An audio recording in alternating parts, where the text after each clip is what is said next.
now going to be building an agency. So I hit 4 figures last month, so very grateful for it all. But I'm gonna always be transparent and honest with you guys. A lot of these online entrepreneurs sell you a dream and a course, and it is a lot of hard work. You can get to 6 figures and you can scale and stuff, but you are not gonna be able to get there in 2 months. Maybe if you're that lucky. But hey guys, welcome back to my channel. So today's video is very exciting. I'm going to be sharing with you guys how I made 4 figures as a stay-at-home mom and virtual assistant / social media strategist. It was not an easy road process by any means. I'm not here to sell you a dream and a course. I'm here to give you free resources and take you along with my journey to becoming a work from home mama and CEO and all that jazz. So if you guys are interested in hearing how you can make 4 figures as a stay-at-home mom and virtual assistant / social media strategist, then please keep watching. So just applied a little bit of this moisturizer, and this is going to be talking about how I hit 4 figures in my business. May was the first month I hit 4 figures. I'm on track to hit 4 figures again this month, which is very exciting. If you guys want another video talking about my complete journey, I am going to do a video talking about how to become a virtual assistant as a stay-at-home mom, because you're running a business while staying home and taking care of your child and all that stuff. So yeah, this is just going to be the journey to hit 4 figures. So first thing I did was stop offering hourly for a lot of reasons. It's just not good for everyone. You want to lock in the right client for something more long-term and consistent, especially because you have to pay bills. This is your business and it needs to be profitable. Whether you're doing this as a side hustle or full-time, you need to make money. So I stopped doing hourly. I was first charging $15 an hour because I just wanted to get a client so bad, but charging on the cheap side just brings you cheap clients that aren't going to take you seriously, pay their invoices late, kind of be like whatever, and it cheapens your service and your skill. So you want to make sure you're charging the appropriate amount. And I also will do a video on a pricing calculator as well for you guys. But yeah, I stopped doing hourly and I calculated my prices, how much I want to make. So my goal was to make $1,200. I'll show you the receipt right now. I made almost $1,300. I didn't get to pocket all that, obviously, because I had to put 30% away for taxes, reinvest in my business, and pay business expenses, because the platforms I use aren't free. Like my customer relationship management software is through Hello Bonsai, so I pay $19 a month for that, and I'm gonna do a full breakdown of that video too. Videos coming soon. So yeah, stop doing hourly if you're doing that. Just figure out a package. Bare minimum, like the lowest hours someone can have, 5 hours, 10, 15. Figure out your packages, how much you want to make a month, and if you only have one client, if you're only able to book one client, is that one client going to be able to pay at least one bill? That's how you need to factor in your pricing.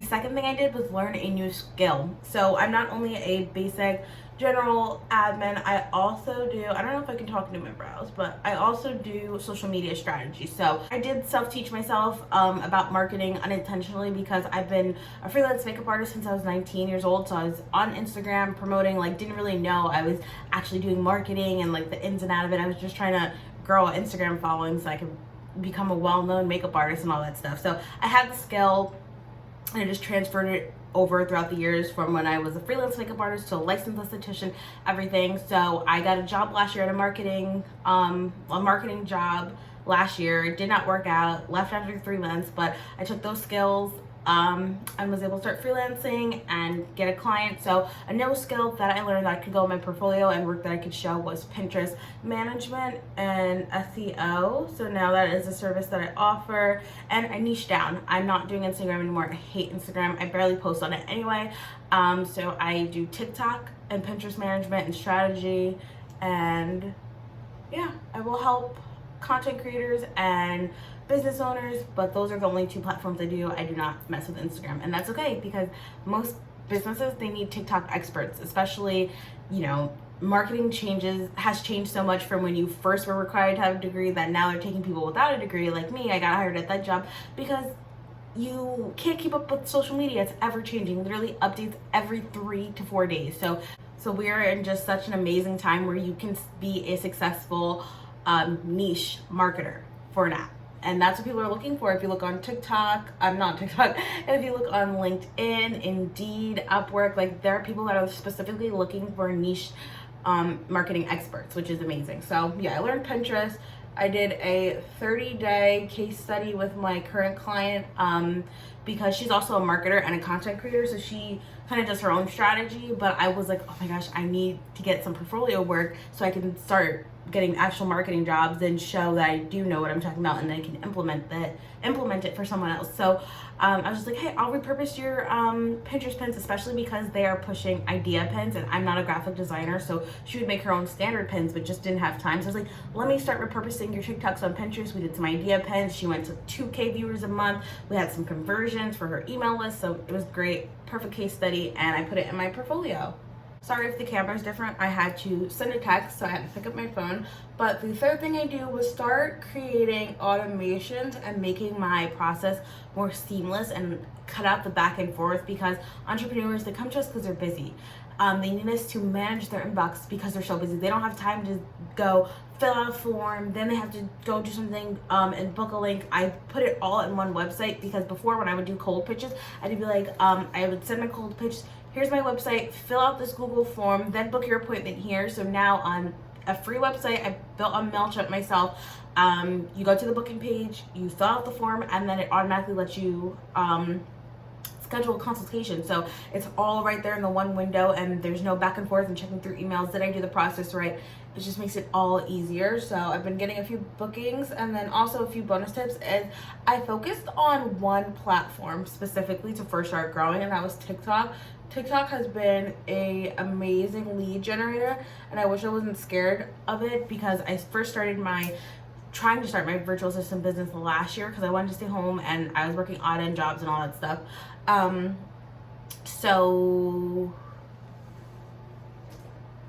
literally mom brain, but oh my god, but I was focusing on Instagram, and I was like, oh my gosh, it's not coming, my cold pitches weren't working. I just didn't know, and there's not a lot of information on YouTube. Everything is like, they give you generic surface level information, and you have to buy a course, and I just couldn't buy a course at the time. I did invest in the Virtual Savvy to learn Facebook ads and social media management, but it didn't help me with what I initially needed. So I was focusing on Instagram as my only platform when I should have been doing TikTok, but I was nervous. I didn't want to show my personality and like get on camera and do dancing, but I didn't know that you just needed a hook and all this stuff until I started investing in TikTok. And it was absolutely amazing, and I learned it. I'm still learning. You are always going to be a learner. You're always going to be learning in entrepreneurship and in life in general. So I kind of mastered TikTok, and it has been the most amazing lead generator. All my clients have came from TikTok. I have videos go semi-viral. They get 1,000 views. They are hitting the target audience. I'm hooking them in, and I've had quite a few consultations. I made my 4 figures last month from doing packages. It's just that simple switch. My first month, like February, I was charging low, and when I charge more, first of all, that's going to weed out any people that are cheap, not serious. And then I'm going to get better clients because I'm charging a premium price and giving the premium experience too, as well as results. So like I was saying, February, I think I made like maybe 300. I will actually include the screenshot right now. I did not make a lot. It was a little bit of, it could pay a bill, my phone bill, which is great. I'm grateful for that. But I was doing so much work and just not charging enough. So raising my prices, and I'm also going to be hiring soon. I think I'm going to bring on another virtual assistant just to help with the admin work for my business and for other clients. And I wasn't sure if I wanted to be an agency, but I found my niche of who I want to work with, what I want to do, and I am now going to be building an agency. So I hit 4 figures last month. May was my first month hitting 4 figures. I set a goal to hit 1,200. I made almost 1,300 in revenue for the business, and now I'm going to become an agency, build an agency, and build a team. So very grateful for it all. And this journey has not been easy whatsoever. There were a lot of long nights, early mornings, tears, wanting to quit, not knowing what to do, especially without having childcare. But now I just have such a clear vision, and I know what I want to do with my business, what I need to do, and I'm also considering getting a 9-to-5 to help fund me start my business and build it so I can pay for daycare. I ultimately started my business to stay home with my daughter, but you know, we just don't have the help. In a perfect world, because I can get my work done in like 6 hours and then work a little bit at night and have a great work-life balance. So in a perfect world, we could have consistent help or have a nanny, but we just don't have that. And we live in an apartment, and I just don't think a nanny would be ideal because my daughter would still be trapped in the house and she needs that fresh air. And we are on a second level with no front yard or backyard, so it just wouldn't be ideal. But if I do have more kids, you know, well, who knows what the future, but perfect world, if I have more kids, I'm in a house and I can have a nanny and just keep my kids home. Don't want to do daycare, but this is where we're at. And I'm sorry for the rant, but I'm gonna always be transparent and honest with you guys. A lot of these online entrepreneurs sell you a dream and a course, and it is a lot of hard work. You can get to 6 figures and you can scale and stuff, but you are not going to be able to get there in 2 months. Maybe if you're that lucky, but it is a lot of hard work, sleepless nights, and sacrifice. And the sacrifice that I'm making to provide the life that I envision for myself and my family long term means getting a 9 to 5, sending her to daycare, and that's just what it is. So I'm just getting a little bit of glycolic acid, and it has been very difficult to film and get ready and talk and stay on topic and everything. But I love glycolic acid to help you not stink and be super sweaty. And if you're still watching this video, thank you, and make sure to comment down below any questions you have, whether it's how to find clients. Okay, it's gonna be hard to put earrings in with nails and without a mirror, but if you have any questions about how to become a virtual assistant, I have that video coming. But you might have a question that I don't cover in that video.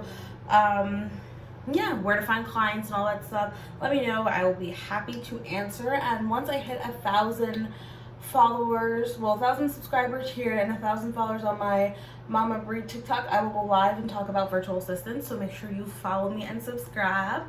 All right, guys, that is gonna wrap up this video. Nap time's almost over. It is almost 2:30. I look like I'm about to go work at a country club, but yeah, thank you guys so much for watching. I hope you guys enjoyed this video. Again, let me know if you have any questions down below. I will be happy to answer them in the comments or in a video. Don't forget to like, comment, subscribe, all that jazz. And I cannot wait to take you guys on the rest of my virtual assistant journey turned full-time official CEO of a company, an agency. So yeah, thank you guys again for watching, and I'll see you in my next one. Bye guys.